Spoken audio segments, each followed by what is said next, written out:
Hey guys, welcome back to my channel. So today we are doing my July reading wrap up and my August TBR. Does it feel really weird to anyone else the fact that it's gonna be August? Because it feels really weird to me. As I'm filming this, it is July 30th. We've still technically got one more day left to go, but I'm not going to be reading anything else in that time. So I figured we might as well just do this now. So this month I actually read every single book on my TBR. Can we just wait for a round of applause? Because I actually read every book. I also read 10 books this month, which is so far the record for this year of the most books I've read in a month. So again, well done me. The other thing, I did not have a read this month below 4 stars. I have had 6 5-star reads, 3 4 stars, and 1 4.5 stars. This has been such a good reading month. Honestly, I have been so passionate about reading this month and I feel really good about next month. So I will start off. The first book I read was You and Me on Vacation. This one I rated 5 stars. I absolutely loved this book. I started this one first out of Mette and Henry's because I wasn't sure. I think I've heard a lot of people say they didn't really like it. I've heard some people say they do like it. I thought it was a bit of a 50-50, so I thought I would start this one first, and I absolutely loved it. Honestly, it just reminded me why I really love Friends to Lovers, to be honest with you. It was so cute, really enjoyed it, 5 stars. Next, I read Beach Read, which, can you believe, also obviously 5 stars. I did try to start annotating this. I even put like what I want. I didn't use blue. Didn't figure out what to do with it yet. I'm still figuring out my annotating, to be honest with you. I have a hair on my chin somewhere. I can't find it, whatever. So I do want to go back and try again and figure out what I'm doing with annotating, but I really enjoyed it. It was so good. Honestly, the fact that Gus was like, I'm an optimist, but only when it comes to you. Stunning. There was a scene with some letters. I cried, sobbed my little heart out. Okay, that's a bit dramatic. There was a few tears. I loved it. There's just something about Emily Henry books, the fact that there's like always something else going on that's like behind the scenes that's not necessarily related to love. I love her books, honestly. Then I read Happy Place. This one is not annotated. As soon as the paperback comes out, I'm buying it and annotating it because this is my favourite Emily Henry book. It was again 5 stars. So that means Emily Henry book, I have 4 of her books. I think that's all she's got out. All 4 were 5 stars. She is, by definition, because of that, probably my favourite author, because how could she not be when every single one of her books is 5 stars? But this one, if I could give it 6 stars, I would, because it broke my heart and put it back together again thanks to the ending. It just, something, I don't know what it is, having to pretend like you're still in love when you're exes and having to pretend that everything's fine. The idea is so heartbreaking to me, and I have actually read a fanfic like this a couple of years ago, so way before this came out, that was kind of a similar thing where it was like, oh, their friends were going on a holiday, hadn't told them that they'd broken up. It was so, yeah, I already knew I was gonna like the book based on that because I loved that fanfic. I won't tell you what one was because, to be honest, I can't remember what it's called or who wrote it, but anyway, it was only 3. The friendships in this are just like nothing else. There are no words. Everything about this, perfection. Okay, next I read the Dreamland Billionaires series. So starting with the fine print, I rated this 4 stars. I did really enjoy it. Rowan and Zara's banter in this was so good. She was just so quick and I just loved it. It was so funny. I just found, we'll go back to Emily Henry a second. Emily Henry writes banter like no one else. Can we just say that? Especially like You and Me on Vacation, because we're like childhood friends. Well, not childhood friends, university friends. Their banter in You and Me on Vacation, unparalleled. But the banter in the other books is also good. Speaking of banter, I loved their banter. Lauren Asher is clearly also very good at writing banter. These two, I think just because they already know each other and have like years under their belt, the banter between Declan and Iris was slightly better, but they have years of knowledge of each other and friendship sort of under their belt. So, but this, really good. Loved Zara. She was just adorable. How much she loved Dreamland was so cute. And she's just exactly what he needed, honestly. Exactly. Yeah, terms and conditions, 4.5 stars, because I love Marriage of Convenience. It is something else. I will always stan a Marriage of Convenience trope.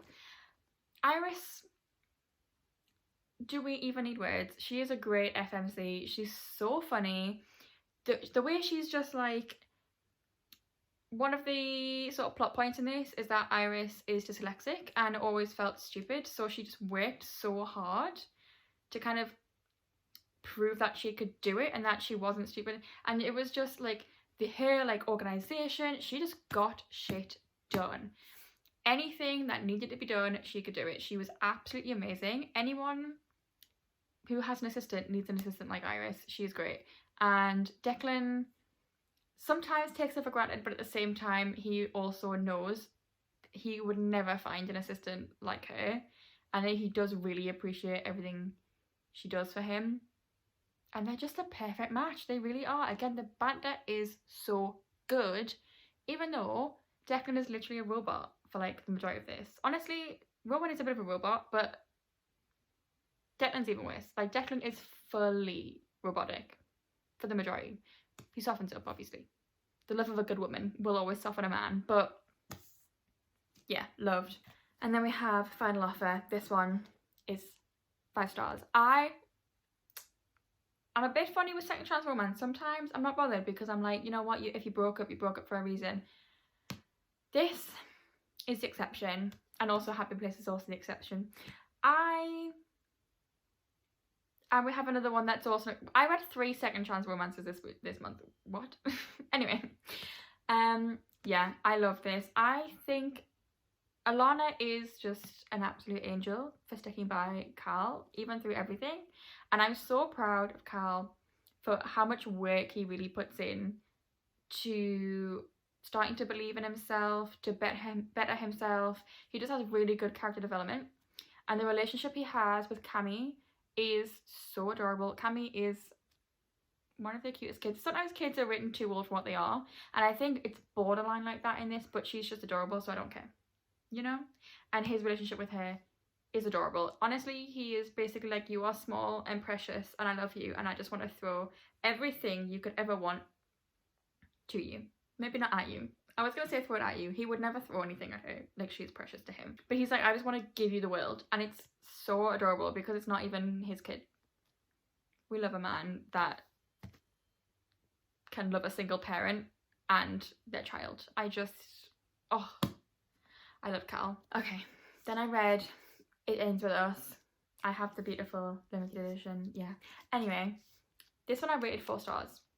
For the first half, maybe less than half of the book, I was like, okay, I know I'm meant to hate Ryle, but I don't quite know why. I had a feeling why I would start to hate him, but we weren't at that point yet, and I was like, I need us to get to this part because I need to know what's happening. And then we got there, and I was right, and fuck Ryle. Honestly, what an awful, manipulative, gaslighting, horrible man. No, we don't like Ryle. We do like Atlas. Atlas, when it goes back in, when you're looking through the letters to Ellen, which is weird, but we're skipping over that part. The Ellen thing was really strange, but the letters that she wrote, in her diary to Ellen, talking about her and Atlas when they were younger, it was just so cute. He was adorable, and he just really had a hard time, and I felt so bad for him. But then when you kind of see him again in this, you're so proud of him, and you think, wow, you've really come so far, and you're the man she's meant to be with. So can we get to that, please? Ryle, can you just get out of the picture? But yeah, I did really enjoy it. It was very emotional. I thought she had a really good support system though, and that made like the whole thing better. I think if she didn't, it would just be way too sad if she was just alone and trying to battle this. And I don't think she would have gotten out of the bad situation if it wasn't for the friendship she had, and if it wasn't for like the strength her mum had started to grow. But yeah, 4 stars. I did really enjoy this. I read this in one day. I really just ate this up. There was so much drama going on. I just needed to know what was happening. So I read this in one day. Basically in one sitting. Not quite, but basically in one sitting. Then I read It Starts With Us, also 4 stars. Thank God we got the Lily and Atlas love story that we all needed in book 1. I'm really glad she wrote this. Obviously I don't think she was planning to write this one originally, but because of how much love the first book got, and because I think everyone was asking based on the sort of last chapter, I think people were saying they wanted to see more from Lily and Atlas. It was so good. Atlas is an absolute sweetheart and I love him, and I think everyone needs and deserves an Atlas. So yeah, 4 stars. Okay, we've hit the final 2 books, which are a series. I can't wait. Book 3 is coming out later this year. These 2 books are my favourite of the month so far, and it is Things We Never Got Over and Things We Hide From the Light. I loved these books. They're obviously both 5 stars. I think this one I like the teeniest bit more. There is something about Nash. I love a wounded hero. I can't help it. And because of that, I think I just have those mushy feelings for Nash just a little bit more than I have for Knox. But we'll start on this one. So yeah, honestly, I think my favourite FMC is Naomi. She is an absolute sweetheart with a heart of gold. There's no reason not to like her. There's literally there's not one flaw on that woman. She is amazing.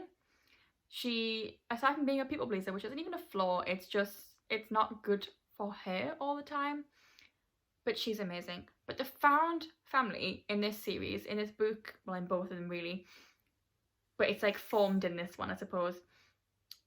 It's honestly like the best part of this book. It's a real family, and it's so heartwarming, and I absolutely love all of the characters. They're also individual, and they are like, a lot of them are quite fully fleshed out, and like I just love the characters, love the found family. It was so good. I loved it. And then obviously book 2, Nash is just, he was obviously going through a hard time and he was really struggling to get out of it, and I just felt so bad for him. And yeah, he was just sort of learning to live again thanks to Lena, and I just thought it was so cute. Also, can I just say though, this book has excellent flop. Why is book 1 not the same? Book 1, to not break the spine, I've had to read like this so I don't break the spine, and it's like, you know, it's curved. This one, literally no problem. It's not even bent, you know. I've held the book like this the majority of the time. So good. So that also, the floppability of this book has honestly made it even better just by that. The reading experience was so much better because physically holding it, I didn't have to worry about snapping the spine accidentally. But anyway, this book is quite long. It is over 500 pages. It's like over 100 pages more than the last one. But it's so worth it because it's everyone's relationships. It's Lena finding a place in this small town and the town welcoming her and loving her just like they did with Naomi. She's kind of finding a new sort of strength in herself and learning how to be less guarded and more vulnerable and trusting people. And it's just, I love it so much. And this one is so much more dramatic. I mean, this one we had some dramatics at the end with Tina and some Hugo guy, I don't know, but this one we get all the drama with that, and it was really good. Honestly, Lena is a badass. I love her. She's great. And they had such a cute, the wedding for Knox and Naomi is kind of glazed over at the end of this. And now I know why, because it would have spoiled a lot of this. But we had the wedding and it was, oh my god, I just cried the whole time. It was so cute. I would have loved to be there. I know it's a fictional people, I know it's a fictional world. Well, not really fictional world, it is the real world, but you know what I mean. I would have loved to be there. It was so cute. I want to tear up now just thinking about it because I only read this morning. I finished this morning. Yeah, it was something else. I absolutely loved it. Okay, we've got a big stack of books again that I want to get through this month. I think there's also 10 here. 1, 2, 3, 4, 5, 6, 7, 8, 9, 10. Yeah, we've also got 10 books for the TBR this month, but I would love to beat last month's record of 10 because like 3 of them were quite big, so and these ones, none of them are really that big, so I'm hoping to beat 10, but I've picked 10 for now, so we will go over what they are. So first we have King of Wrath and King of Pride by Anna Huang, because I loved the Twisted series, so I just want to read everything that she's ever written. So I thought I'd read these. Excited. Next we have The Love Hypothesis. I thought I would give this a go and see. I know there's like a love-hate relationship online. People either love it or they hate it, and I want to know which one I am. So I thought I'd find out this month. Then we've got Good Girl Complex by Elle Kennedy. I want to give some of her writing a go. I have already bought the Off-Campus series, so realistically I bought this to see if I like her writing in general, and then I would buy the Off-Campus series, but I bought it anyway.